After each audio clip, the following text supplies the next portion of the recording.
시편 73편 전체가 해당이 됩니다만 저는 12절부터 73편 12절부터 끝절까지 제가 봉독하도록 하겠습니다. 마지막 절 같이 읽으시고요. 시편 73편 12절부터입니다. 볼지어다 이들은 악인들이라도 항상 평안하고 재물은 더욱 불어나도다. 내가 내 마음을 깨끗하게 하며 내 손을 씻어 무죄하다 한 것이 실로 헛되도다. 나는 종일 재난을 당하며 아침마다 징벌을 받았도다. 내가 만일 스스로 이르기를 내가 그들처럼 말하리라 하였더라면 나는 주의 아들들의 세대에 대하여 악행을 행하였으리이다. 내가 어쩌면 이를 할까 하여 생각한즉 그것이 내게 심한 고통이 되었더니 하나님의 성소에 들어갈 때야 그들의 종말을 내가 깨달았나이다. 주께서 참으로 그들을 미끄러운 곳에 두시며 파멸에 던지시니 그들이 어찌하여 그리 갑자기 황폐되었는가. 놀랄 정도로 그들은 전멸하였나이다. 주여, 사람이 깬 후에는 꿈을 무시함같이 주께서 깨신 후에는 그들의 형상을 멸시하시리이다. 내 마음이 산란하며 내 양심이 찔렸나이다. 내가 이같이 우매무지함으로 주 앞에 짐승이 오나 내가 항상 주와 함께하니 주께서 내 오른손을 붙드셨나이다. 주의 교훈으로 나를 인도하시고 후에는 영광으로 나를 영접하시리니 하늘에서는 주 외에 누가 내게 있으리요 땅에서는 주밖에 내가 사모할 리 없나이다. 내 육체와 마음은 쇠약하나 하나님은 내 마음의 반석이시요 영원한 분깃이시라. 무릇 주를 멀리하는 자는 망하리니 음녀같이 주를 떠난 자를 주께서 다 멸하셨나이다. 하나님께 가까이함이 내게 복이라. 내가 주 여호와를 나의 피난처로 삼아 주의 모든 행적을 전파하리이다. 아멘. 오늘 시편 73편의 주제는 악인의 형통과 이로 인한 시인의 갈등에서부터 시작되어서 나가고 있습니다. 좀 어려운 신학적인 용어로 하면 신정론 이런 용어를 사용하기도 합니다만 이 시인은 지금 이 문제가 자기 자신에게 결코 간단치 않았다고 여기저기서 말하고 있어요. 고통스러울 정도까지 되었답니다. 16절에 여러분이 한번 보시기 바랍니다. 73편 16절 내가 어쩌면 이를 알까 하여 생각한즉 그것이 내게 심한 고통이 되었다니. 아주 극심한 고통을 겪을 정도로 이 문제에 대해서 이게 쉽지 않았다는 것입니다. 그래서 먼저 우리가 이제 순서대로 살펴볼 때 1절부터 16절까지는 시인의 혼란과 고통에 대해서 말씀하고 있는데요. 왜 이렇게 고통스러울 정도까지가 되었는가? 근데 우리가 어느 정도 방금 말씀을 읽으면서 짐작할 수 있겠습니다만은 자신과 둘레에서 일어나고 있었던 일들 때문이었어요. 그냥 이론으로서가 아니라 삶의 실존적인 자리 속에서 경험한 일들 때문이었습니다. 그냥 아니야 나 잊어버리지 그렇게 할 수 없는, 그냥 그렇게 될 수가 없는 매일 부딪히는 현실이었기 때문인 것이죠. 이 시인은 3절에서 이것을 아주 간단하고 솔직하게 요약해서 설명하고 있네요. 우리 3절 말씀 같이 읽어보십시다. 이는 내가 악인의 형통함을 보고 오만한 자를 질투하였음이로다. 바로 이 문제였습니다. 악인 혹은 이를 오만한 자라고도 표현하고 있는데 그의 형통, 잘 되는 것으로 보이니 악인인데 이 어찌 된 일인가 하는 것이죠. 여기서 참고로 73편에 나오는 악인은 누구인가? 하나님을 전혀 모르는 이방인이었을까? 오늘 우리의 용어로는 불신자, 하나님을 모르는 불신자였을까? 꼭 그런 것 같지는 않습니다. 저기 11절로 잠깐 가보시게 되면 그는 하나님을 말하고 있어요. 말하기를 그 악인들이 하나님이 어찌 알겠느냐. 그러면서 그 다음에 또 하나님을 지존자라고 표현하고 있어요. 지극히 높으신 자라고. 이런 표현은 하나님을 전혀 모르는 사람이 쓸 수 없는 표현이요. 히브리어 단어에서 이 단어는 우리 하나님을 가리키는 또 하나의 표현이에요. 그렇기 때문에 우리가 짐작하건대 그는 하나님을 전혀 모르는 사람이었다기보다는 이론으로는 알고 입으로는 고백하는데 그러나 그의 삶 속에서는 하나님이 없는 것처럼 살아가는 자요. 저기 1절, 저 위에 1절에 가시게 되면 이 사람과 정반대인 것이죠. 누구? 이스라엘 중 마음이 정결한 자. 그하고 정반, 이 마음이 정결한 자는 의인입니다. 그와 정반대의 사람을 가리키는 것 같습니다. 그런데 이 악인들이, 이렇게 오만한 자들이 못 되는 것이 아니라 외적으로는 잘 되는 것 같더라는 것입니다. 이것이 이 시인의 눈에 관찰이 된 것이죠. 그래서 4절, 5절 밑으로 쭉 표현이 되고 있는데 간단하게만 보면 4절에서는 그 힘이 강건하다. 그 신체적인 힘이 강건한 거예요. 아주 건강한 거예요. 5절에서는 고통도, 고난도, 또 재앙도 일어나지 않는다. 7절에서는 물질의 소득이 매우 풍성하게 임한다는 거예요. 여러분, 이 세 가지만 봐도 우리가 뭡니까? 건강해요. 몸이 건강해요. 재난, 어려운 일이 일어나지 않아요. 그리고 소득은 갈수록 늘어나요. 이거 뭐 최고죠. 오늘날 사람들이 보통 복이라고 말하는 것 아닙니까? 특히 7절은 매우 적나라하게 사실 묘사하고 있는데 이 시인의 마음을 담고 있는 것 같아요. 7절 말씀 같이 읽어보십시다. 살찜으로 그들의 눈이 솟아나며 그들의 소득은 마음의 소원보다 많으며. 한번 상상해 보시기 바랍니다. 살이 너무 쪄가지고 기름이 막 줄줄 흐르고 윤기가 흐르고 눈이 튀어나올 정도로 그렇게 보이는 거예요. 그리고 그들의 소득은 어떻다고요? 마음의 소원보다 더 많다. 우리 같은 일반인들은 그저 생계를 유지하기 위해서라도 이렇게 정말 고생하면서 애써야 되는데 이 사람이 가만히 앉아가지고 재물이 늘어나고 있단 말이에요. 그런데 사실은 이 소득도 정직한 소득이 아니었던 것 같아요. 여러분 6절에 보시게 되면은 강포라는 단어가 나옵니다. 강포, 아주 포악스러운, 이건 다른 사람들에게 아주 나쁘게 행하는 그러한 폭력을 말하는 거예요. 강포가 그들의 뭐라고요? 옷이랍니다. 늘상 입고 다니는 옷처럼 늘 이렇게 다른 사람들에게 강포를 행하는 사람들이었으니까 아마 남의 재물을 착취해서 부를 늘리고 있는 사람들이었을 수 있습니다. 그러니까 이 시인이 혼란스러울 수밖에 없는 것입니다. 지금 그의 마음 상태는 편치가 않습니다. 불편해요. 이해도 안 되려니와 막 불평이 여기까지 차왔습니다. 여기까지 찼어요. 거의 포기 상태입니다. 거의 다 열심히 믿어봐야 그 뭐해? 결과가 이게 뭐지? 이제 이런 마음 상태인 것이죠. 그래서 거기 보시게 되면 그 12절 이후에도 그의 심리 상태가 이렇게 또 묘사가 되어 있는데 12절에 볼지어다 이들은 악인들이라도 항상 평안하며 재물은 더욱 불어나다. 다시 반복하고 있어요. 자기 눈에 띄는 그거 평안하면서 재물은 더욱 늘어나요. 그러면서 13절에 자기는 13절 맨 뒤에 여러분 무슨 단어가 나옵니까? 헛되도다. 실로 헛되구나. 내가 이렇게 했는데 이렇게 잘해보려고 했는데 다 헛된 것 아닌가. 무엇이? 13절에 보시게 되면 내가 내 마음을 깨끗하게 하며 그 다음에 또 내 마음이고요. 속에 내적으로. 그 다음에 내 손을 씻어. 손이라는 것은 외적인 행동을 말하는 것이죠.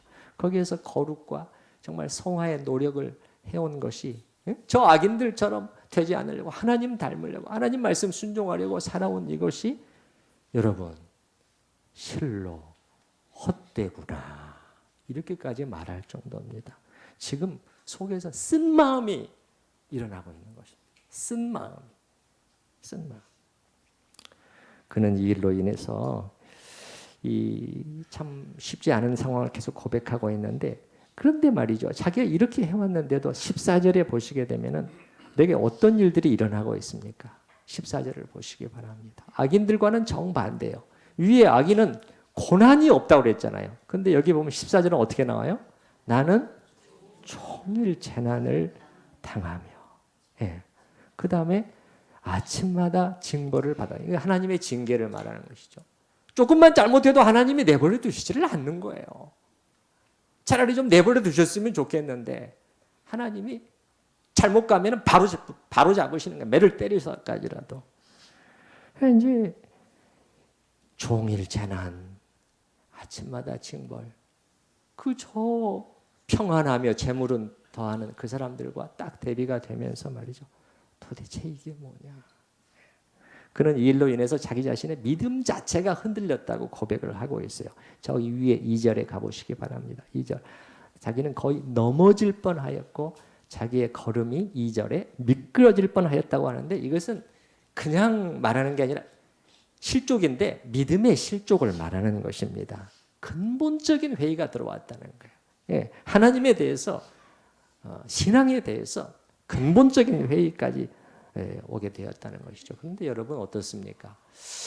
이 시인의 이러한 고민, 혼란과 고민이 우리와는 아무 상관없는 것인가요? 오늘을 살아가는 우리 그리스도인들과. 그 2000년 전에 그의 고민만일까요? 저는 솔직하게 우리 자신을 볼 때 우리와 충분히 공유되는 그러한 마음 상태라고 생각을 해요. 우리에게도 이런 의문과 질문이 종종 일어나지 않습니까? 열심히 믿고 교회 섬기고 그리고 바르고 정직하게 살아보려고 애쓰는데 왜 나의 생활 수준은 오히려 예수 안 믿는 또 믿는다고 해도 그냥 엉터리로 믿는 썬데이 크리스찬 교회 봉사도 하지도 않고 저 사람들보다 더 못하단 말인가. 나도 좀 보란 듯이 잘 되어서 여보시오 들 내가 예수 믿고 복 받아서 이렇게 성공하고 잘 살게 되었다고 좀 그렇게 좀 말해보고 싶은데 현실은 정반대인 것입니다. 이 시인이 바로 그런 고민을 지금 사실은 하고 있는 것이니까 우리와 지금 별개가 아닙니다. 우리에게 지금 현실적으로 일어나고 있는 그러한 질문과 고민을 이 시인이 하나님 앞에 하고 있다는 것을 알아야 되겠어요. 이 고민에 대한 답을 생각해 보기 전에 이 시점에 적어도 두 가지가 벌써 확인이 되네요. 그의 그 솔직한 고백, 정직한 그러한 이 고백, 이 성경의 기술을 통해서 말이죠. 이 두 가지 사실이 확인되는데 첫째는 뭐냐? 여러분 정말 제 말이 맞는 것인가? 여러분이 말씀을 통해서 다시 한번 생각해 보시기 바랍니다. 첫 번째, 하나님의 종, 하나님의 신실한 종에게 재난은 일어날 수가 없다. 맞습니까? 틀립니까? 틀린다는 거예요. 재난, 이런 것은 뭔가 자기가 원치 않는 안 좋은 일입니다. 하나님의 종, 그렇지 않아요. 그 잘못된 가르침이라는 거죠. 14절에 다시 한번 종일 재난을 당하며. 그다음에 두 번째는 사실은 뭐냐면은 외적인 잘됨이 복의 절대적인 기준은 사실 될 수가 없다는 것을 오늘 본문은 명확하게 우리에게 말해주고 있는 것입니다. 4절, 5절, 7절 우리 봤습니다. 여러분 4절, 5절, 7절 다시 보시기 바랍니다. 12절 다시 보시기 바랍니다. 이게 진정한 복이라면 하나님이 인정하시는 자에게 주는 복이라면 그런데 그게 지금 누구한테 돌아가고 있다고요? 악인들에게 돌아가고 있잖아요. 여러분 자기 생각대로 막 하면 안 됩니다. 하나님의 말씀의 거울에 비추어서 정확하게 보자는 것입니다.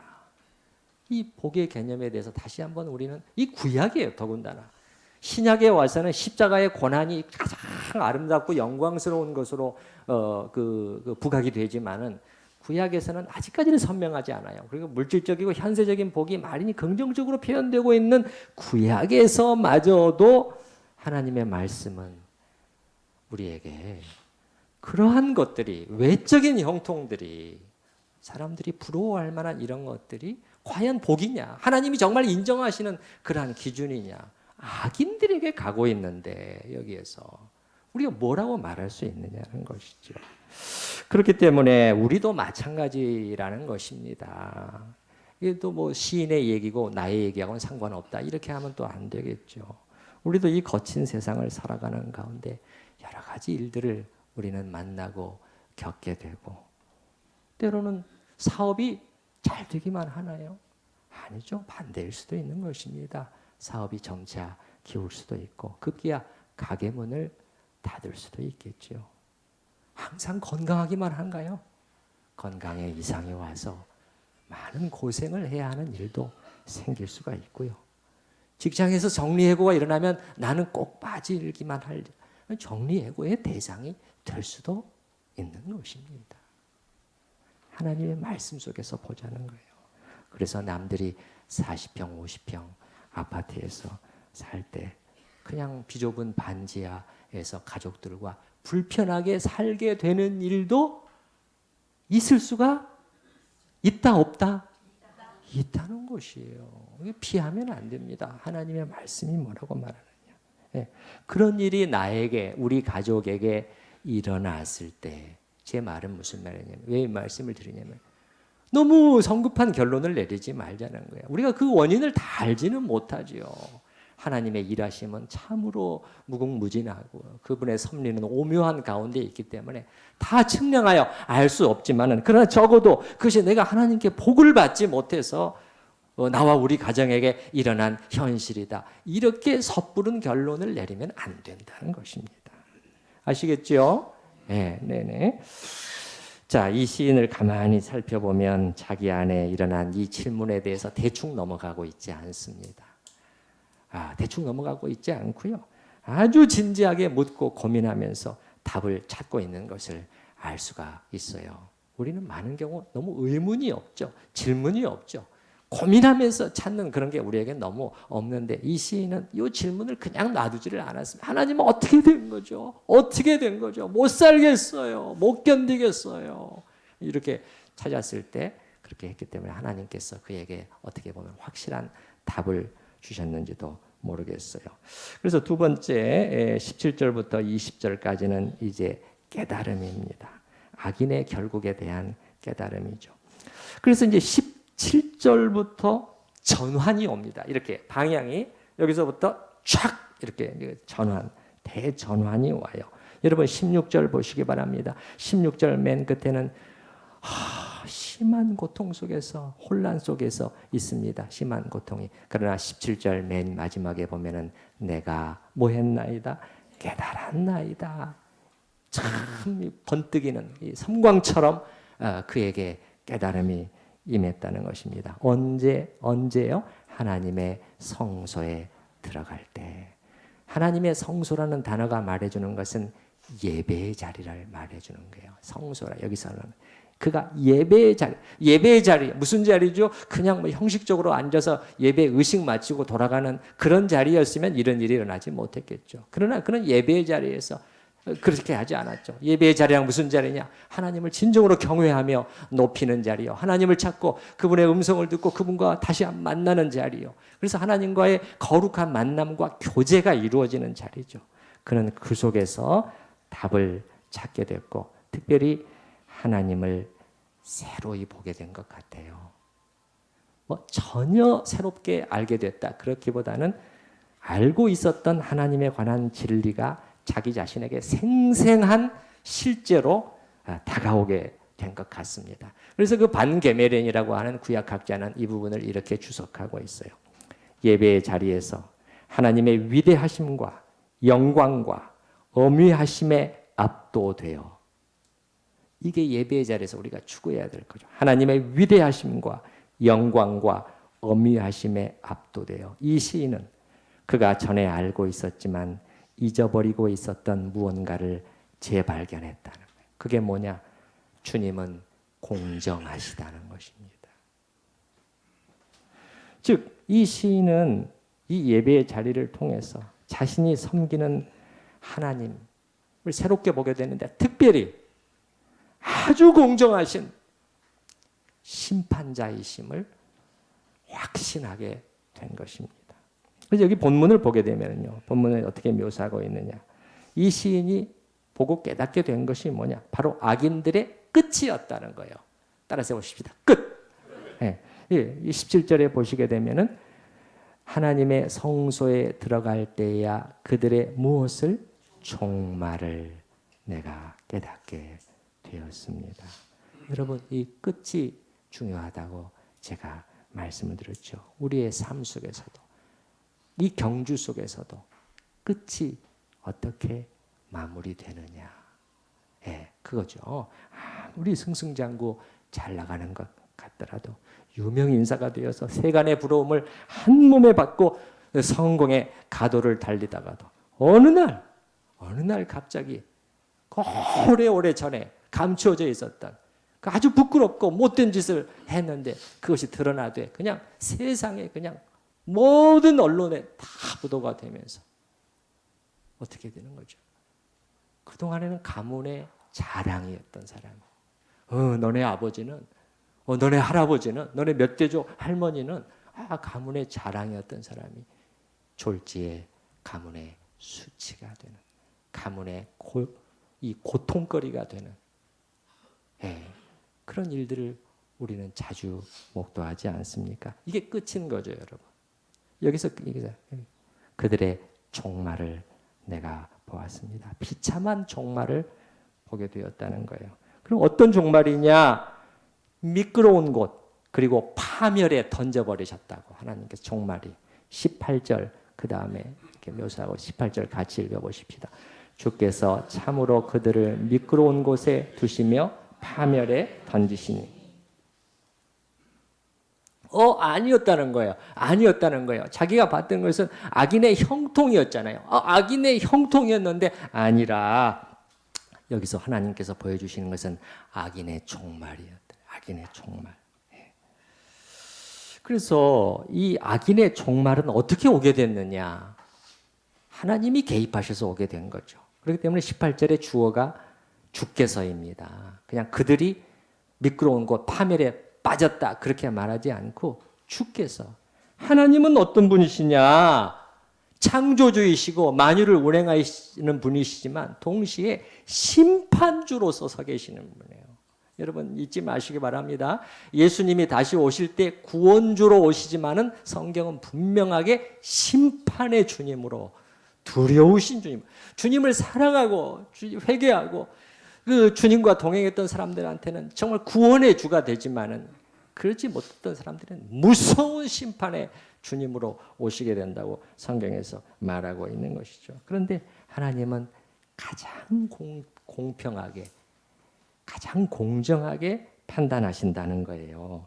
자, 그 뒤에 그 악인에 대한 하나님의 그 심판을 어떻게 묘사하고 있는지를 여러분이 보시기 바랍니다. 19절 말씀 같이 읽어보십시다.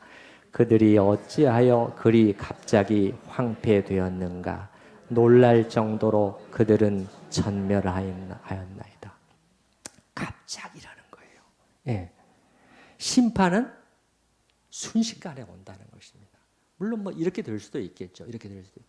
그러나 많은 경우 하나님께서 악인들을 다루실 때 졸지에 그 심판이 그들을 삼켜버리게 하나님은 하시는 분이라는 거예요. 여기서 보신 것처럼 19절에 놀랄 정도로 돼 있잖아요. 이 시인이 놀랄 정도로 아니 어떻게 이럴 수가 있지?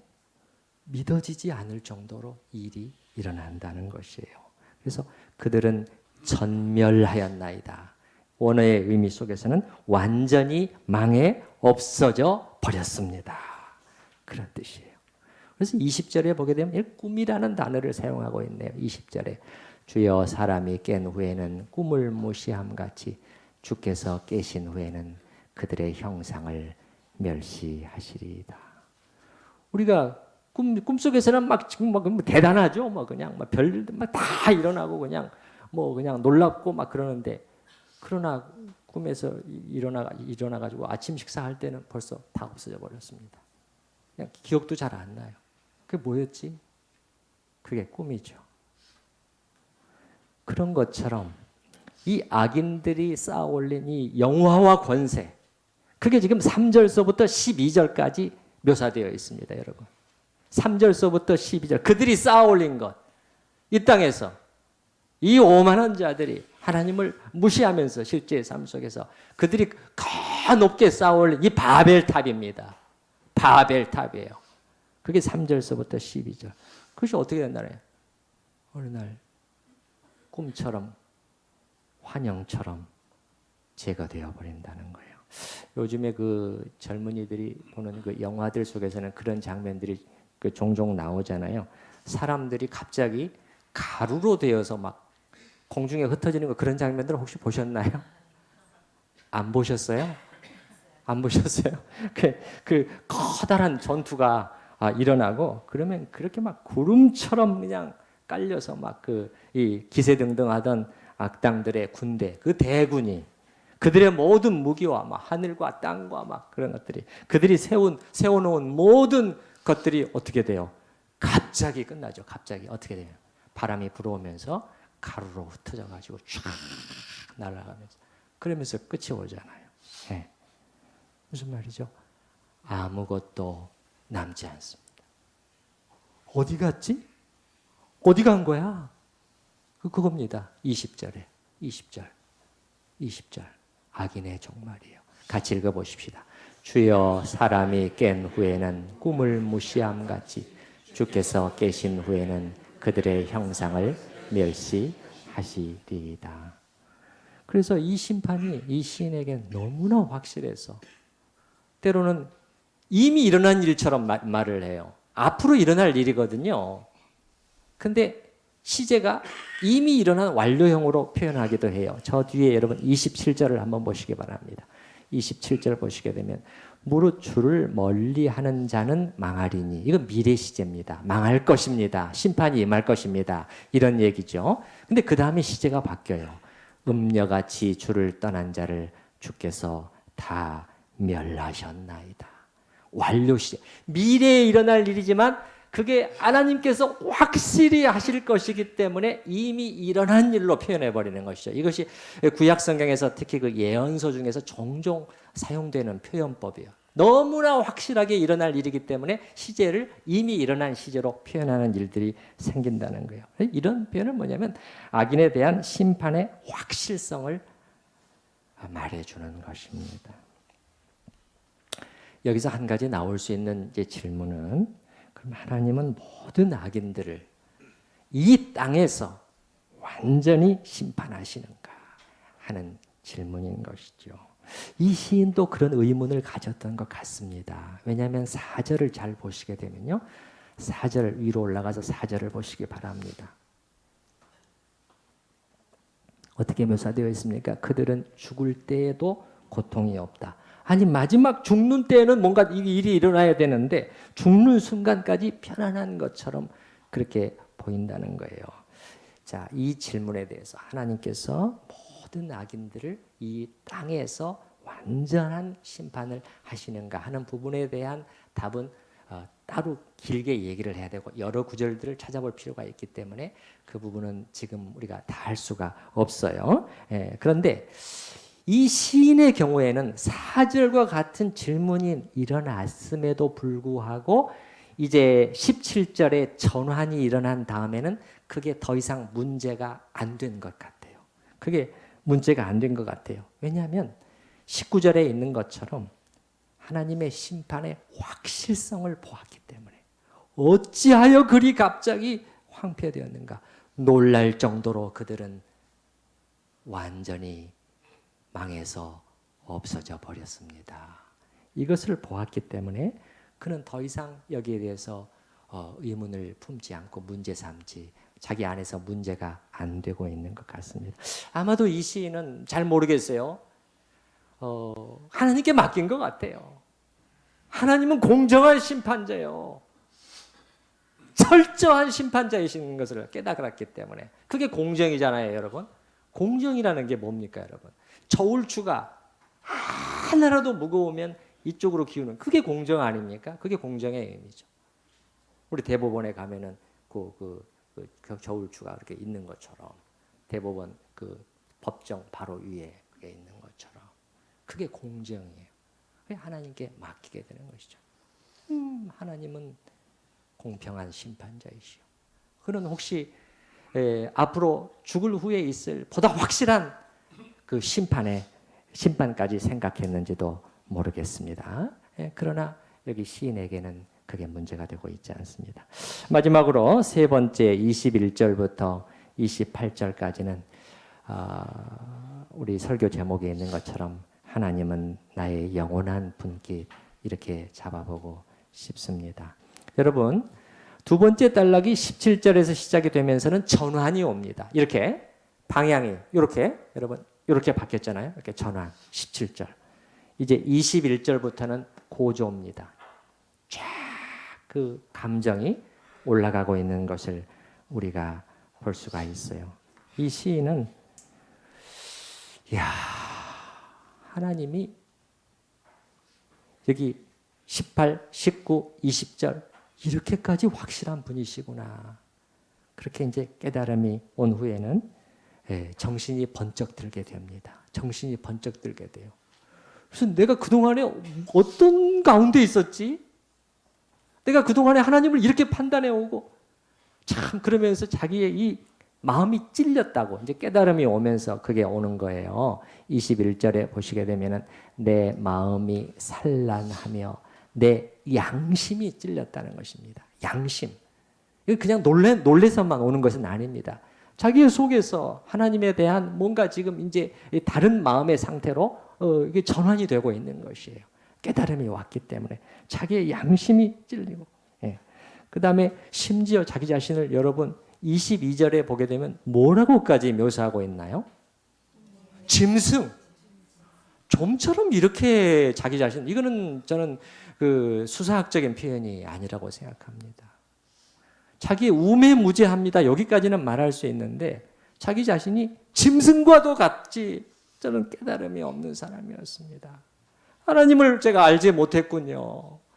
가슴을 막 치면서 짐승, 그러니까 속된 말로 이 짐승만도 못한 놈아 그렇게 자기를 그렇게 회개의 상태로 하나님 앞에서 들어가고 있는 것이죠. 지난주에 우리가 본 그 에스겔서 말씀처럼 너희가 그때 스스로를 미워하리라 자책하리라 그런 것과 같은 이게 은혜로운 마음의 상태라니까요, 여러분.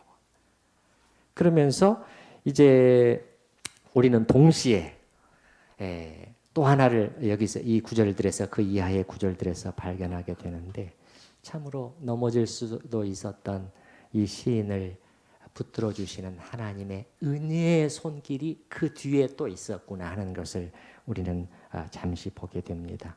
여러분 23절 보시게 되면 내가 항상 주와 함께하니 이 시인은 주님을 포기하지 않았고 주께서 같이 읽어보십시다. 주께서 내 오른손을 붙드셨나이다. 이 오른손을 붙들어 주신다. 이거는 하나님께서 내 오른손을 내가 아주 그냥 미끄러질 수도 있었고, 막 그냥 그 포기할 수도 있었고, 그냥 회의와 혼란 속에서 어쩔 줄을 모르고 있었는데 그때 하나님께서 나를 내버려 두시지 않고 꽉 잡아주셨다는 거예요. 미끄러지지 않도록 하나님이 잡아주는 손길이 있었고요. 24절에 또 어떤 하나님을 보냐? 주의 교훈으로 나를 인도하시고 주님의 교훈은 주님의 가르침, 주님의 길을 이야 이것이란다 하면서 그의 마음속에서 이 길을 생명의 길을 보여주시고 인도하시고 후에는 영광으로 나를 영접하시리니 내가 뭐길래 하나님께서 이런 은혜와 복을 나에게 주신단 말인가. 그래서 여러분 이 은혜 자기 마음은 자기는 어때요? 자기는 우매무지한 짐승과도 같은 그러한 깨달음이 없는 그러한 자인데 하나님의 은혜의 손길은 그를 놓지 않고 이렇게 이끌어 가시고 후에는 영광으로 소망을 말해주는 거예요. 지금 현재의 상황이 어떻다고 할지라도 궁극적인 소망은 든든하다. 그게 성경에서 말해주는 거잖아요. 그렇기 때문에 여러분, 그렇기 때문에 우리는 이 은혜를 깨달은 마음의 상태는 어떤 고백이 늘 나오게 되죠. 주님, 자기의 현재의 처지와는 상관이 없어요. 상관이 없습니다. 이 시인처럼. 주님, 제가 무엇이길래 이렇게 좋은 것들로 주시나이까. 이게 은혜를 깨달은 마음의 상태예요. 우리 성도님들 정말 마음과 입술에서 그런 고백이 나올 수 있기를 바랍니다. 이 예배 자리에서 특히나 주님 어떻게 이렇게 좋은 것으로 어떻게 저같이 우매무지한 짐승과도 같은 저에게 하나님은 놓지 않으시고 붙드시고 주의 교훈으로 가르치시고 영광으로 이끌어 가시나이까. 예, 이런 그 은혜의 고백이 있기를 바랍니다. 예, 그래서 이 시인은 그 하나님의 따뜻한 그 손길, 그냥 찬양에 있는 것처럼 한량없는 은혜를 여기서 다시 한번 보게 되고 하나님을 점점 더 뚜렷이 보고 알게 되어가는 것이죠. 자기의 생각, 그동안에 자기의 판단, 자기의 불평과는 달랐다는 거예요. 아니었다는 거예요. 아니었다는 거예요. 어떤 하나님이었냐? 1절이 사실 의심되었잖아요. 1절. 1절이 맞았다는 거예요. 1절에 맞았어. 뭐가 맞았냐? 하나님은 참으로 이스라엘 중에 마음이 청결한 자에게, 깨끗한 자에게 선과 은혜, 한없는 선을 베풀고 계시는 하나님이십니다.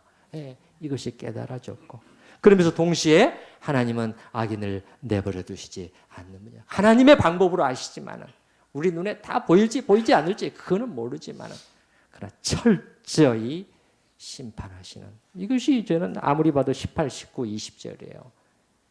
아주 뭐 남김이 없습니다. 예, 공정하신, 그러면서 동시에 두려워지는 하나님인 거죠. 이런 하나님을 보면서 이제 그의 속에는 기쁨과 확신에 찬 아름다운 고백들이 마지막 구절들에 이어지고 있습니다. 26절 같이 읽어보십시다.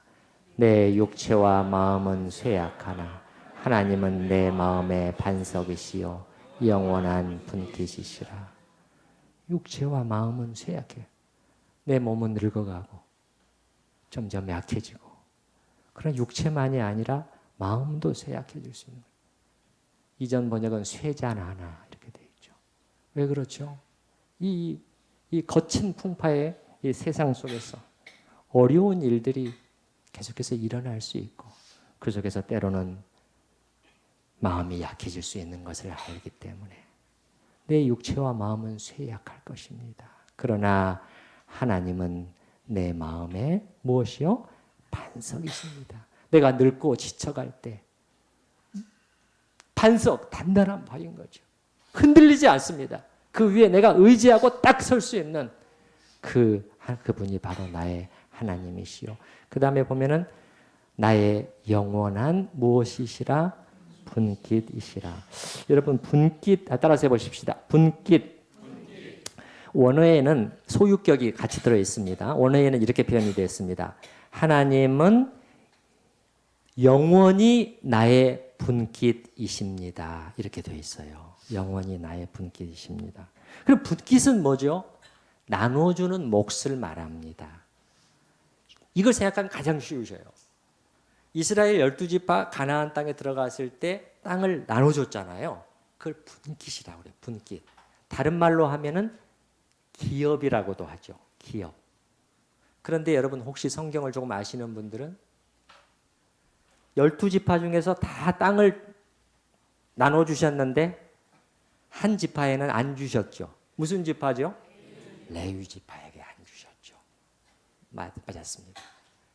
뭐라고 말씀하셨죠? 하나님께서 너희들에게는 이 땅의 소유, 땅 그거 없다. 그러나 누가 내가 나 하나님이 너희의 분깃이 될 것이다. 이렇게 하셨잖아요. 근데 여러분 그것이 이 시의 배경 속에 저는 있다고 생각을 해요. 여기 지금 지은이가 아삽이잖아요. 아삽은 찾아보면 레위인이었어요. 그리고 성전에서 신령한 찬양으로 봉사하던 사람이었습니다. 아마 풀타임으로 그렇게 봉사했던 것 같아요. 아삽은 이 말씀, 하나님의 이 약속을 기억하고 있었을 뿐만 아니라 그것을 자기의 것으로 붙들었던 것이죠. 그래서 저는 이 영원한 분깃이시라 이 표현을 그냥 썼다고 생각하지 않는 거예요. 이렇게 고백하고 있는 것 같습니다. 그렇습니다. 주님 말씀하신 대로 저에게 이 땅의 소유는 없습니다. 그러나 최고의 보배이신 주님이 저의 진정한 소유가 되십니다. 무엇을 갖고 싶어 할 것인가? 그것이 지금 바뀌고 있는 것입니다. 여러분 3절에서는 어떻게 나왔죠? 질투하였다고 되어 있잖아요. 주님 저도 그거 갖고 싶어요. 저도 그거 누리고 싶어요. 솔직했습니다. 솔직했어요. 그러나 이제 하나님에 대한 전망이 달라지게 된 것이죠. 그러면서 이제 그거 아닙니다. 주님이 저의 소유이십니다. 이런 고백이 나오게 되는 것이죠. 그러면서 25절 말씀은 시편 73편의 클라이맥스에 해당이 됩니다. 25절 말씀 같이 읽어보십시다. 하늘에서는 주 외에 누가 내게 있으리요 땅에서는 주밖에 내가 사모할 리 없나이다. 물론 하늘에서는 주님밖에 안 계실 수가 있겠죠.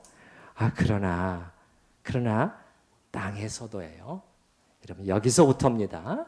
여기서부터 시작되고 여기서부터 연습돼야 됩니다. 주밖에 내가 사모하고 사랑할 분이 없습니다. 누가 있으리요?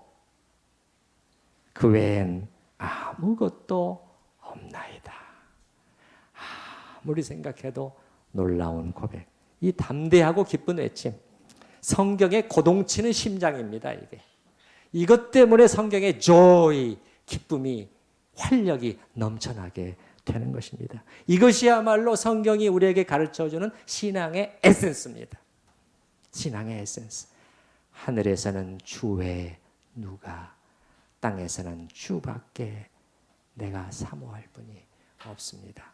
저 위대한 조나단 에드워즈는 이 한 구절을 가지고 아름다운 설교를 했는데 언제 기회가 있으면 그 부분도 함께 나눠드리도록 하겠습니다. 그러면서 이 시인은 마지막 절에 진정한 복이 무엇인가? 진정한 복은 3절서부터 12절인 줄 알았는데 그래서 그렇게 마음이 괴로웠는데 고통스러웠는데 질투했는데 그렇게 했는데 아니구나. 28절 말씀 같이 읽어보십시다. 하나님께 가까이 함이 내게 복이라.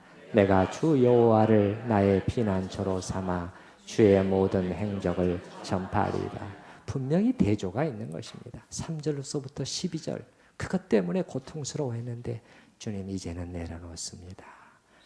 최고의 복은 나의 하나님을 가까이 하는 것. 하나님을 가까이 하는 것. 그래서 나는 바로 이 하나님을 전파하겠습니다. 우리가 이렇게 우리가 섬기는 하나님을 우리가 이렇게 누리면서 전할 때 또 힘이 있게 되겠죠. 이 설교를 준비하면서 저 자신을 또 말씀에 비추어서 돌아보는 시간을 갖게 됐습니다. 나에게는 우리 하나님은 과연 25절의 하나님이 되어 계실까? 성경에서 시편을 기록해 놓은 이유는 그냥 기록해 놨을까요? 이것이야말로 신앙생활의 정수라는 것을 우리에게 말해줘. 다시 한번 25절 읽어보십시다, 여러분. 하늘에서는 주 외에 누가 내게 있으리요 땅에서는 주밖에 내가 사모할 리 없나이다. 이렇게 될 때 이게 핵심이고 이렇게 될 때 나머지 모든 것들은 따라오게 되어 있는 것입니다. 신앙의 모든 것들 그리고 내 삶의 모든 것들이 제자리를 잡아가게 되어 있다는 것입니다. 그제 금요일 날 우리 엘스 찬양단이 와서 찬양을 했는데 그 중에 시선이라는 찬양 여러분 아시는 찬양이잖아요.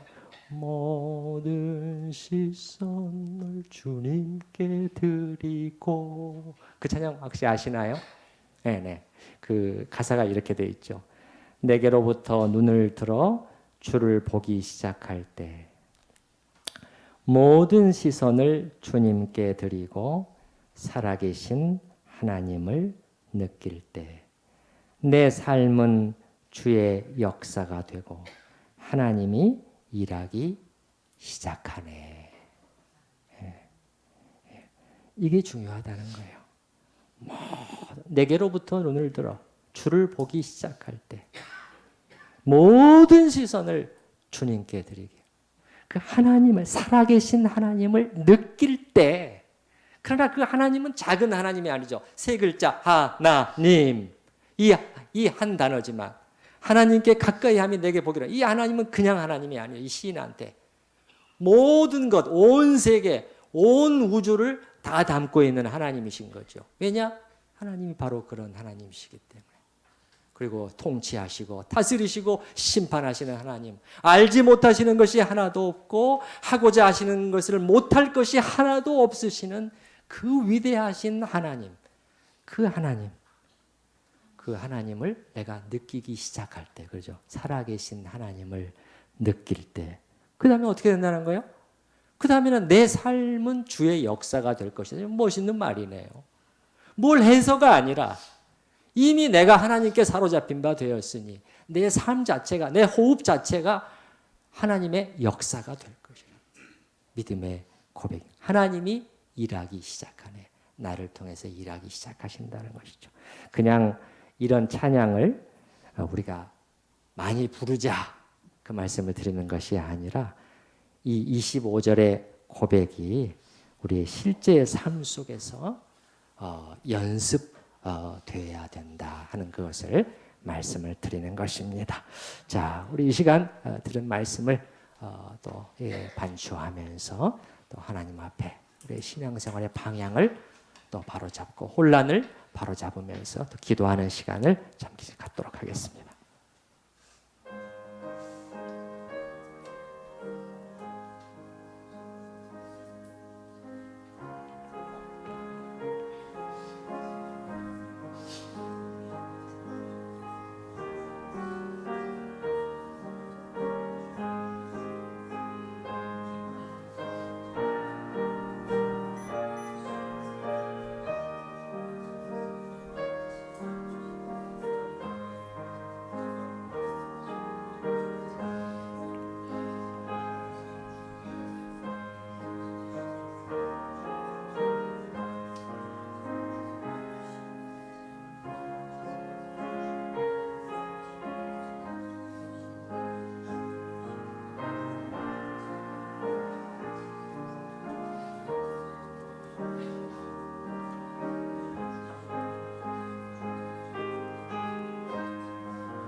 하나님 아버지, 이 시인의 진지한 고민을 보면서 저희 또한 비슷한 고민이 저희 안에 자리 잡고 있는 것을 보면서 그것이 하나님의 말씀을 따라 어떻게 정리되어야 될 것인가를 확인합니다. 악인의 그 오만한 자들의, 하나님을 무시한 자들의 그 형통하는 것 같은 그 상황. 그러나 나에게는 종일 재난이, 아침마다 주님의 징계가 어떻게 된 것인가? 어떻게 된 것인가? 주님, 저희의 삶의 현실도 이러할 수가 있다는 말씀 아닌가요? 주님, 저희가 혹 그런 가운데 있다고 할지라도, 저희가 혹 그런 가운데 인생의 지금 이 순간을 지나간다고 할지라도 주여 위축되지 않게 하여 주시옵소서. 흔들리지 않게 하여 주시옵소서. 하나님의 그 복을, 하나님의 인정하심을 이것으로 재단하지 않게 하여 주시고 당당하게 자신 있게 주님 나아가는 주님의 모든 자녀들이 될 수 있도록 다시 한번 일으켜 세워 주시옵소서. 이 하나님의 이 자녀, 이 시인이 이 고통과 이 번민을 가운데 힘들어하다가 우리 하나님을 새롭게 보고 이제 그의 전망이 바뀌는 대전환, 그리고 급기야는 이 주님만이 저의 전부시요 주님이 저의 복이십니다 라는 그러한 놀라운 고백에까지 이르게 되는 것을 봅니다. 주님, 그동안에 갖고 싶었던 것, 그렇게 붙들려고 했던 것, 그것이 아니라 주님 하나님이셨군요. 크신 하나님, 위대하신 하나님, 진실하신 하나님, 심판주, 두려우신 왕, 그 하나님이셨군요. 그게 답이었군요. 그 하나님께 가까이 하며 그 하나님과 동행하며 그 하나님을 찾으며 예배하고 섬기는 그것이 저에게 최고의 은혜요 복이군요 하는 그러한 고백에 이르게 되었는데, 주여 우리들의 마음을 성령으로 말미암아 다시 한번 일으켜 주시고 불러 일으켜 주시고 진정한 신앙의 정수, 우리가 목표로 삼아야 할 그곳을 향해서 나가는, 그래서 내 삶이 이제는 주의 역사가 되는 그러한 일들이 시작될 수 있도록 함께하여 주시옵소서. 감사옵고 예수님의 이름으로 기도드립니다. 아멘. 찬송가 484장 같이 보십시다. 484장입니다.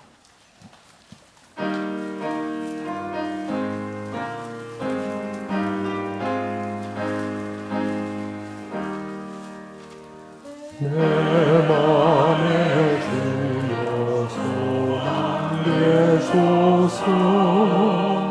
주 없이 모든 일 헛되어라. 밤에나 낮에나 주님 생각, 잘 때나 깰 때 함께 하소서. 지혜의 주여 말씀으로서 언제나 내 안에 계십소서. 주는 내 아버지 나는 아들, 주 안에 내가 늘 함께하네. 세상의 영광 난 모여도 언제나 주님 나의 기억, 주님만 내 맘에 계시오니 영원한 주님 참 귀하셔라. 영원한 주님 내 승리의 주, 하늘의 기쁨을 주옵소서. 어떠한 고난이 닥쳐